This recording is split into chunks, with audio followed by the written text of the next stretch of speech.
Thank you so much for tuning in to me, guys. So just rocked up to the basketball court. I'm cold. It's pretty cold in here. We have to warm ourselves up. And this is a little video about how I warm up. Handles, shooting, layups, and yeah, let's just get straight into it, okay? Whew. It is pretty cold in here, guys. So, a couple of shots here. Legs are cold. Woo. I'm in the UK, so it's pretty cold here right now. Nothing strenuous. Remember, this is just how I do it, guys. So, just a little bit of dribbling, a couple of layups.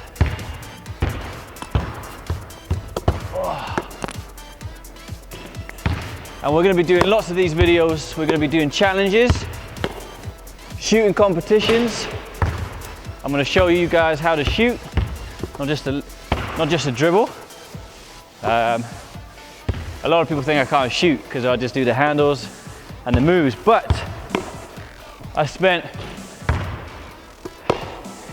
maybe 8-10 hours a day shooting. If you can't put the basketball in the hoop, why are you playing? And if you want to become a great player, you've got to put the basketball in the hoop.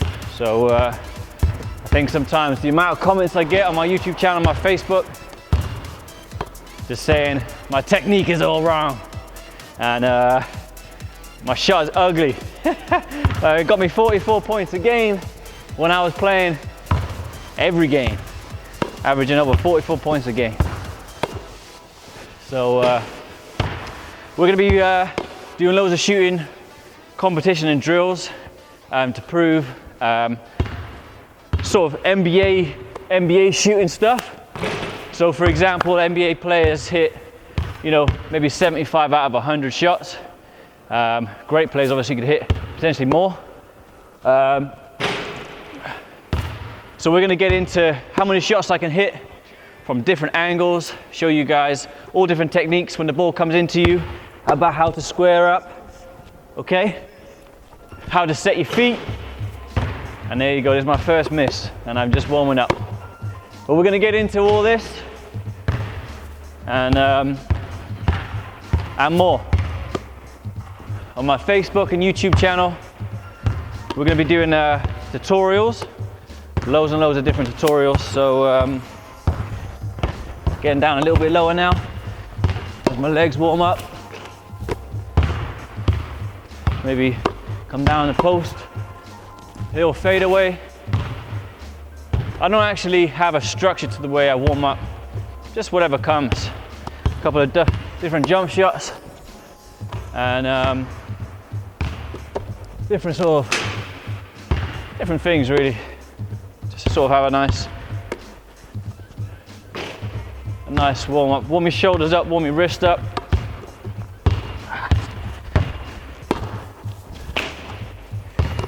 Woo! Warming up nice.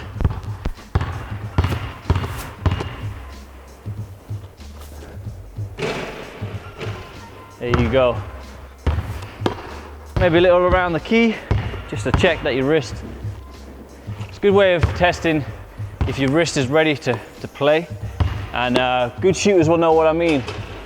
When your wrist is good, you got a nice touch in your wrist, then you're gonna have a pretty good shooting day. Some days, even though you're flicking your wrist, it doesn't feel like that wrist is flicking. So sounds a bit crazy, but the shooters out there will know what I mean. So again, guys, this is just how I warm up. We'll just have some fun out there, guys, when you warm up.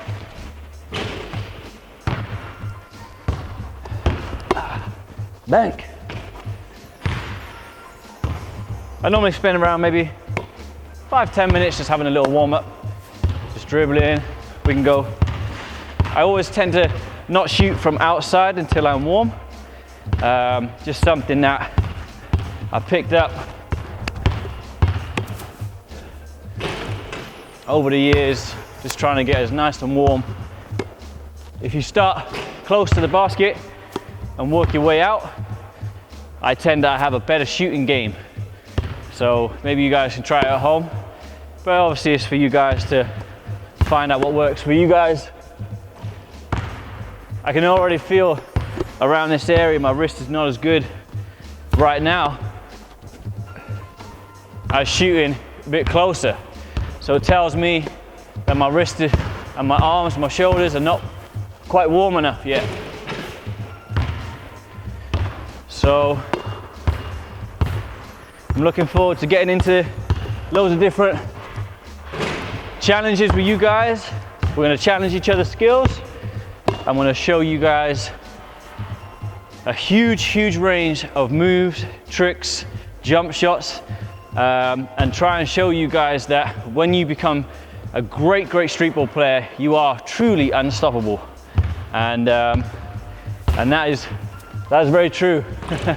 The greatest NBA players always used to play on the streets. Whether you go into Iversons, and even Kobe Bryant loved some streetball, played all over the different courts, and obviously you got the Rafa Alston and who made it to the NBA, but Jason Williams is my man, my favorite. You go further back, you've got some all the guys who used to play on Rucker Park, all used to play streetball. So if you can don't get it twisted, all these little tricks right here is cool, but unless you can put that basketball in the hoop afterwards, it really means nothing. But if you can get it in, then my goodness, you can do crazy tricks, embarrass people, and still, once you hit that money shot, baby, you can start talking trash. You can just smile. I like just to say nothing. I like my game to talk for itself. But so yeah, this is what we're going to be doing, guys. Nice little practice session today. And now you can see that I'm starting to step out just a little bit further than the free throw line.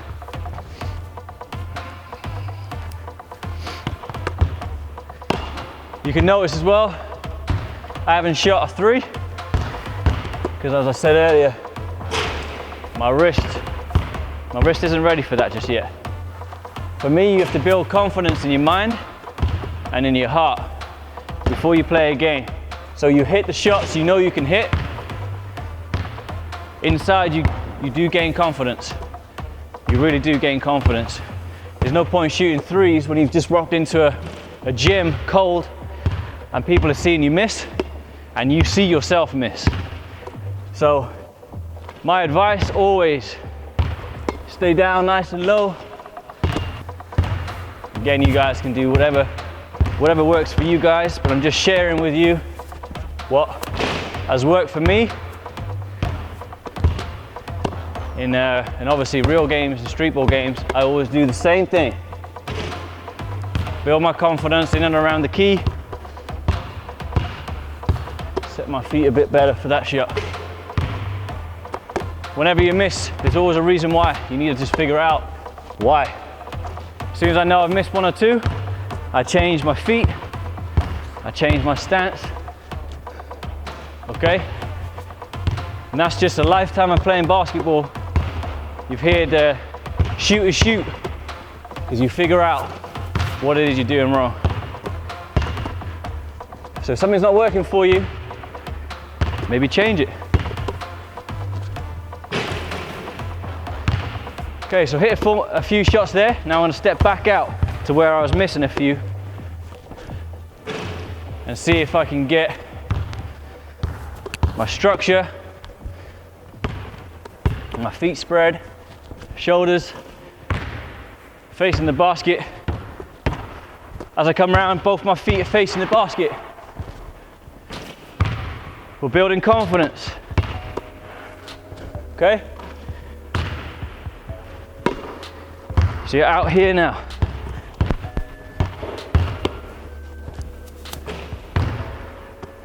I just want to build my confidence for the game coming up.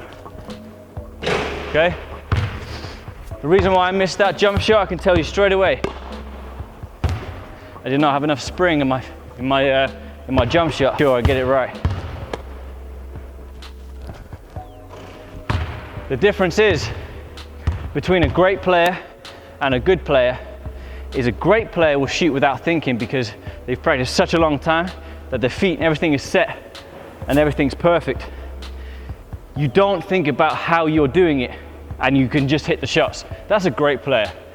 That's Larry Bird, that's Steph Curry, that's the pure shooters there, Ray Allen. But if you miss a few, the great players go back to the structure of what they have been taught. They separate their feet.